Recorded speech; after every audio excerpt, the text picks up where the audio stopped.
আসসালামু আলাইকুম। আজকে আমরা ইজি ওয়েতে কিভাবে গরুর মাংসের তেহারি রান্না করব সেটাই দেখাবো। 1 কাপের মতো সয়াবিন তেল দিব আমি। আজকে আমি সয়াবিন এন্ড সরিষা দুটো মিক্সড করে রান্না করব। পেঁয়াজটা একটু ব্রাউন হওয়া পর্যন্ত, হালকা ব্রাউন, পুরোটা ব্রাউন হবে না, বেরেস্তা না, জাস্ট লাইট ব্রাউন হবে সেই পর্যন্ত ওয়েট করব। তার মধ্যে আমরা গোটা মশলাগুলো যা আছে আমাদের সেগুলো দিয়ে দিব এক্ষুনি।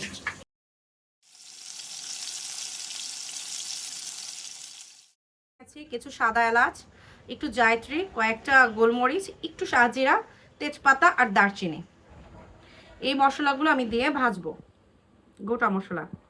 এখন আমরা পেঁয়াজটা হালকা ব্রাউন হওয়া পর্যন্ত ওয়েট করব। এই মশলাও ভাজা হবে, পেঁয়াজ ভাজা হবে। যাতে ঝালটা বের হয় সেজন্য কিছু কাঁচামরিচ চিড়ে দিচ্ছি, কারণ আমরা সবাই জানি তেহারিটা কিন্তু হোয়াইট থাকে, সাদা থাকে, এর মধ্যে কিন্তু এক্সট্রা কোনো মশলা ইউজ হয় না।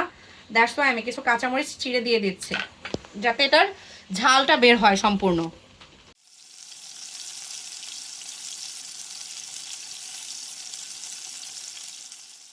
বিফের টুকরোগুলো দেখিয়ে দিচ্ছি। বিফগুলা আমাদের কাট করেছি কিন্তু আমরা তেহারি সাইজ।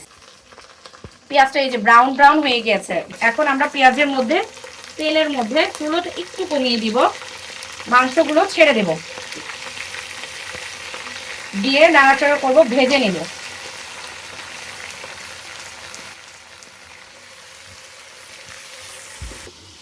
মিডিয়াম হিটে রান্না করব, যাতে আমরা যতটুকু পানি ছাড়া রান্না করা যায় সেভাবে রান্না করার একটা প্রয়াস চালাবো।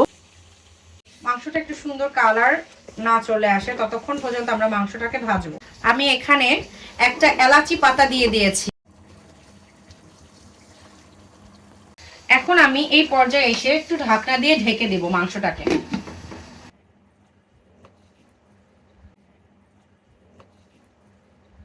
এখন আমরা ঢাকনাটা খুলে ফেললাম, একটু নেড়েচেড়ে দিয়ে এটার মধ্যে আমরা আদা রসুন পেস্ট অ্যাড করে দিব। আদা রসুন দুটো মিক্সড করে আমি 3 টেবিল চামচের মতো আদা রসুন পেস্ট এখানে দিয়ে দিচ্ছি।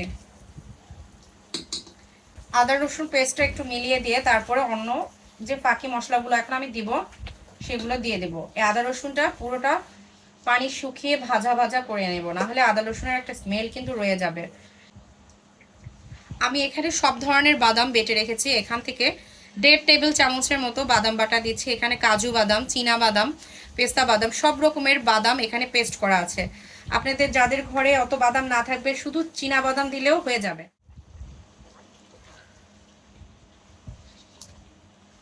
অনেক সুন্দর অ্যারোমা আসতেছে আমার রান্নাঘরে।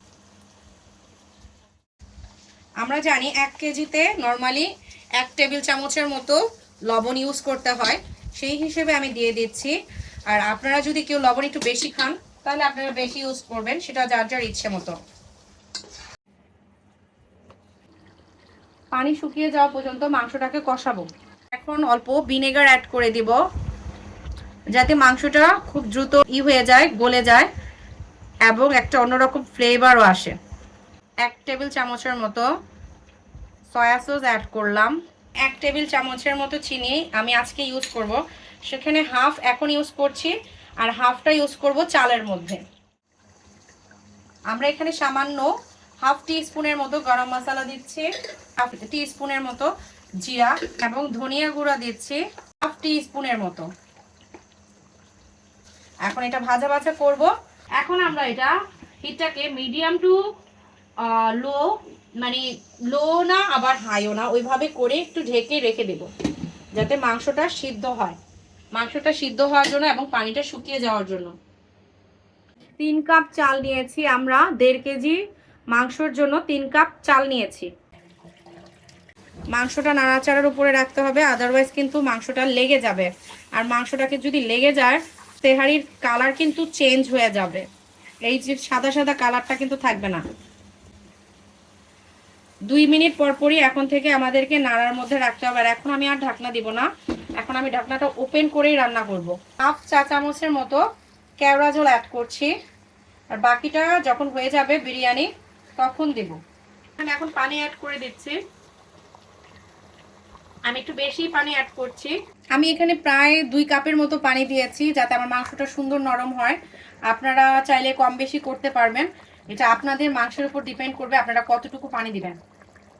গরম মশলা গুঁড়িটা একটুখানি দিয়ে দেব, বাকিটা দেব যখন আমার রান্নাটা হয়ে যাবে তেহারি তখন। আর কিছু কাঁচামরিচ এখন দিয়ে দেব যাতে এগুলো সিদ্ধ হয়ে যায়। মাংসের পানিটা শুকিয়ে যাওয়া পর্যন্ত আমরা ওয়েট করব। চাল অ্যাড করে দেব।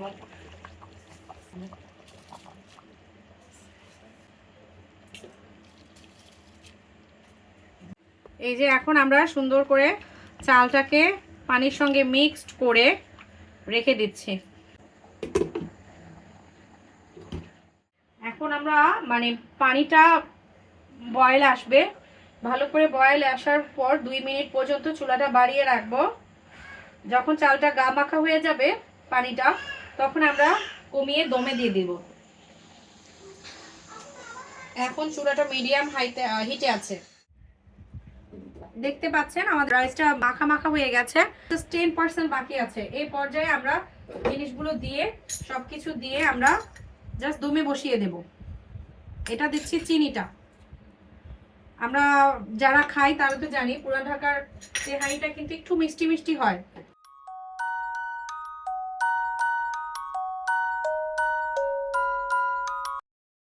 কেওড়া জল, যেটা আপনাকে শাহী ফ্লেভার আনতে সাহায্য করবে।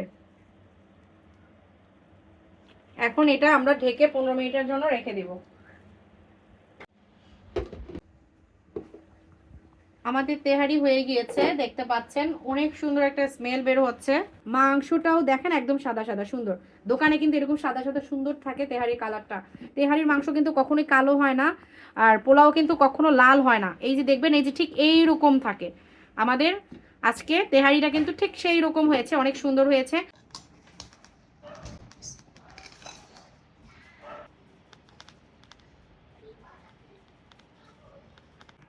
আপনাদের যদি এই পুরান ঢাকার স্টাইলের শর্টকাট বিফ তেহারিটা খেতে ভালো দেখতে ভালো লাগে এবং ভিডিওটা যদি ভালো লেগে থাকে তাহলে আমাদের ভিডিওটা লাইক শেয়ার অ্যান্ড কমেন্ট করে দেবেন।